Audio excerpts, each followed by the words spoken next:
So we took the weekend and ran out a couple hours east to watch our older daughters perform in a Job's Daughters competition. And luckily, in the area were two of my favorite YouTube channels, Dirt Patch Heaven and LDSPrepper. So we got to visit both homesteads, got some great footage, and this video will be a several-part series with LDSPrepper because I ended up spending about 3 hours there. Learned way more than I thought I ever would about gardening from David, and ended up with like 16 gigabytes of footage. So I'm going to start chopping it up and try to only give you the pertinent information. And there's some other great videos about his hoop house on Dirt Patch Heaven's channel, as well as I don't think he's put up any yet because he's still kind of testing the system. So anyway, I wanted to give you a little introduction to this series, and it's going to be on the Mittleider gardening method, how David uses it to grow year-round, and show you what he's built and how he's growing some fantastic vegetables in Idaho, which is not something typically you can do year-round. So hope you enjoy. And we'll give you a disclaimer, there was somebody mowing his yard for him at the beginning of the video, but if you can be patient through the first couple of minutes, it'll clear up after that. So enjoy.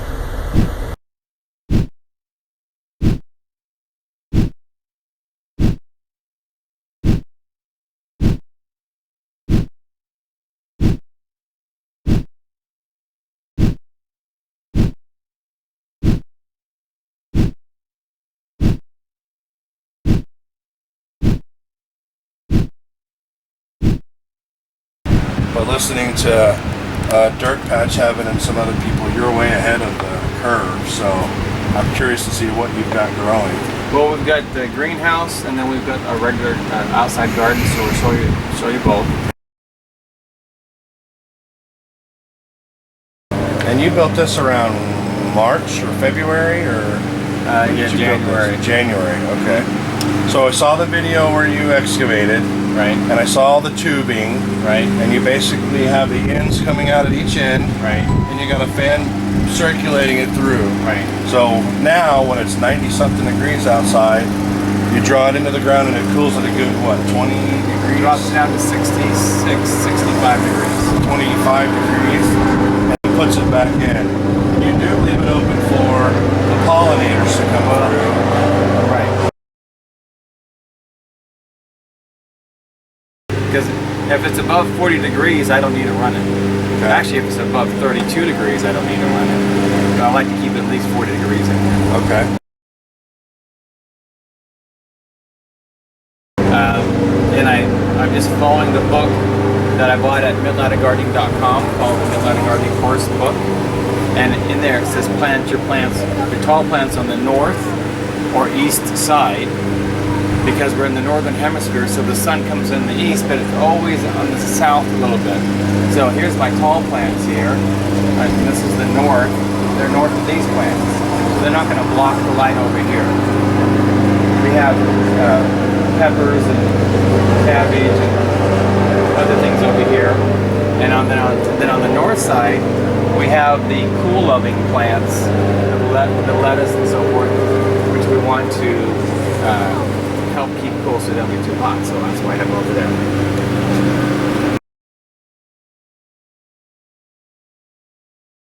And I noticed you doubled up your plastic.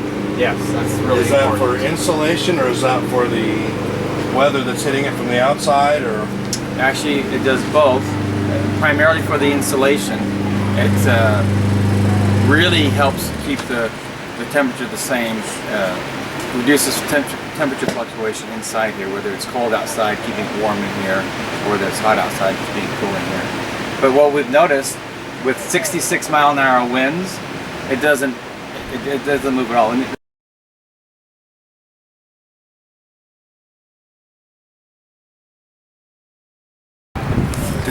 Did you inflate it in between there, or is that just naturally billowy? It's like inflated. That? It is inflated. Yeah. So you're able to kind of capture that air by the way you put the flashings, or whatever that's called, the wood Well, I just have it all sealed all the way around, and I've got an inflation fan that keeps it inflated.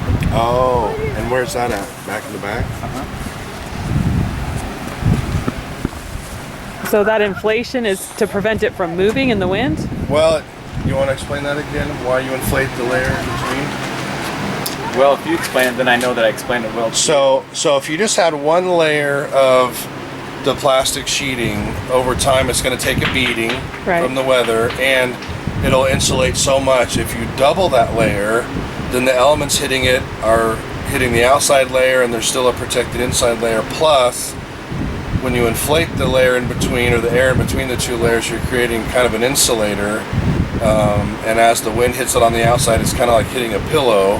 But it's also creating a secondary layer of, kind of a secondary barrier for temperature, so that it doesn't get all the way inside. Yeah, it's like having dual pane windows. Dual pane windows, right? That's what it is. So how long do you think this plastic will last before it needs to be replaced? It has a 4-year guarantee. It's UV protected greenhouse plastic. The nursery, commercial nursery down the street, uses the same plastic. Replaces theirs every 7 years. Oh, nice. So And do you think it will last longer because you have the air in between it? Oh, definitely. So you have to replace both layers every 7? Probably.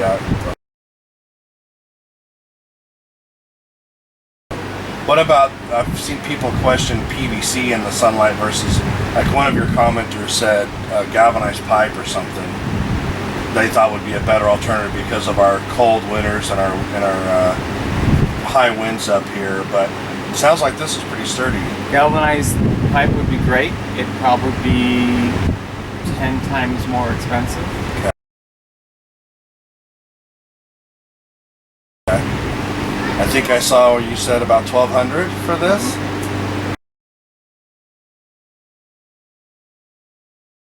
But pretty much everything starts here. This is our seedling table. Either we're growing them inside or in the greenhouse. And here's corn. I don't like putting seeds in the dirt. I like to put plants in the dirt because then I already know that it's productive. It's healthy. So I'm going to grow as many seedlings as possible and then put those in the dirt. Something else is that I noticed when I planted my corn, as soon as I put the corn in, I wasn't 50 feet away and the birds were coming. But the corn seedlings I put in were too big for the birds to take, so I didn't lose any corn to the birds. So instead of putting 2 or 3 or 4 or 5 seeds in a hole, I put one plant in a hole.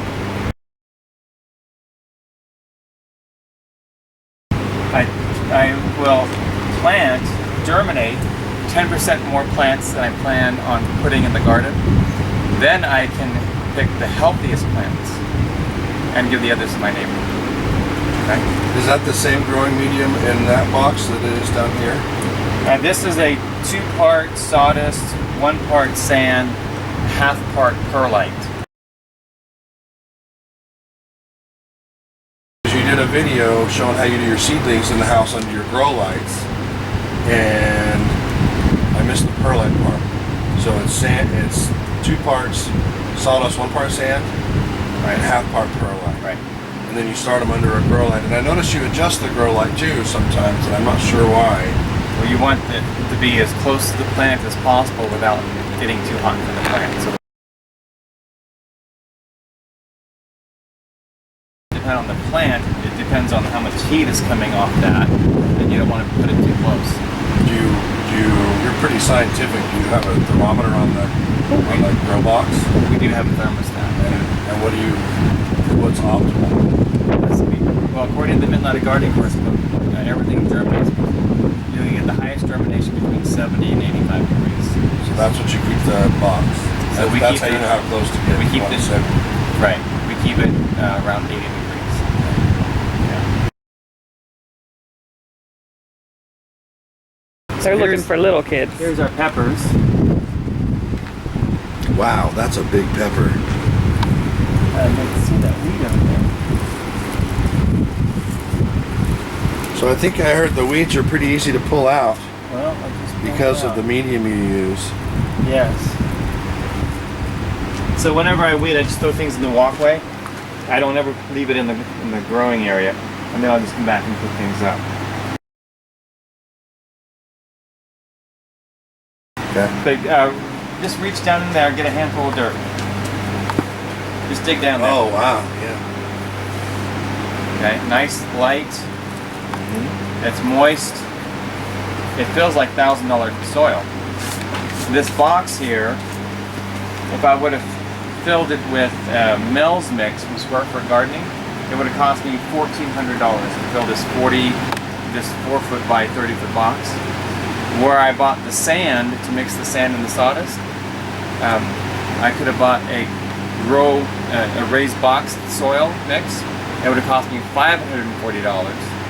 Instead of using Mel's mix or the grow box mix, I made my own, and it cost me $25 to fill this entire box. Wow. I think I saw you report you were growing your tomatoes for like 2 cents. Yep, we're growing our tomatoes. For And 2 that's cents. because of this, That's the because Mittleider Method and the medium that you use. the 2 cents is our fertilizer cost, Fertilizer. which is the Mittleider weekly feed, which we mix ourselves. And you're having classes on Mittleider now. We Every are. so often, right? So we can come up and go to a class to learn all this We stuff? just finished, well, in the last 12 months, we've done 60 seminars. Wow. And that's Texas, Arizona, Idaho, and Utah. In about 3 weeks or so, we do a week-long Mittleider certification training here in Shelley. Then a couple weeks after that, we go to Missouri, do the week-long training, and then the following week we go to Canada to do some seminars up there. Wow. So do your kids take care of this for you when you're gone? Yeah, how automatic is this, or is it automatic in any way? We're typically not gone for more than 7 days, and we use the weekly feed, so I come back and once a week I just feed it. The watering is by itself, other than outside, and I'll just have my neighbor or our daughter-in-law take care of the watering. So did I hear you say you have the watering system on a timer, or no? It is. It is. Yeah. So what? So it's water. So what is this wire I see? Well, you see that we have twine here attached to these plants to help give them some support.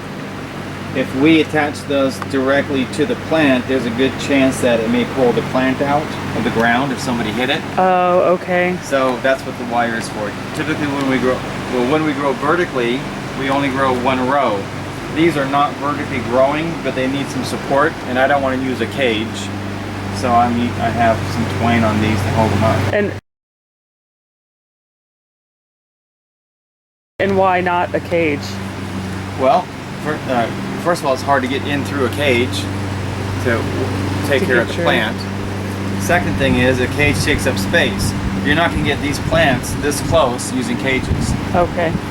So it's accessibility, it's productivity, and it typically will confine the plant. So you're not able to get in there and work with it. So you don't see the bugs, you don't see problems in there. So On there. I spend about 10 to 12 hours a day in the garden. wow. And about 20 minutes in mine. Say that again. I spend about 10 to 12 hours a day in the garden. In the garden, out there.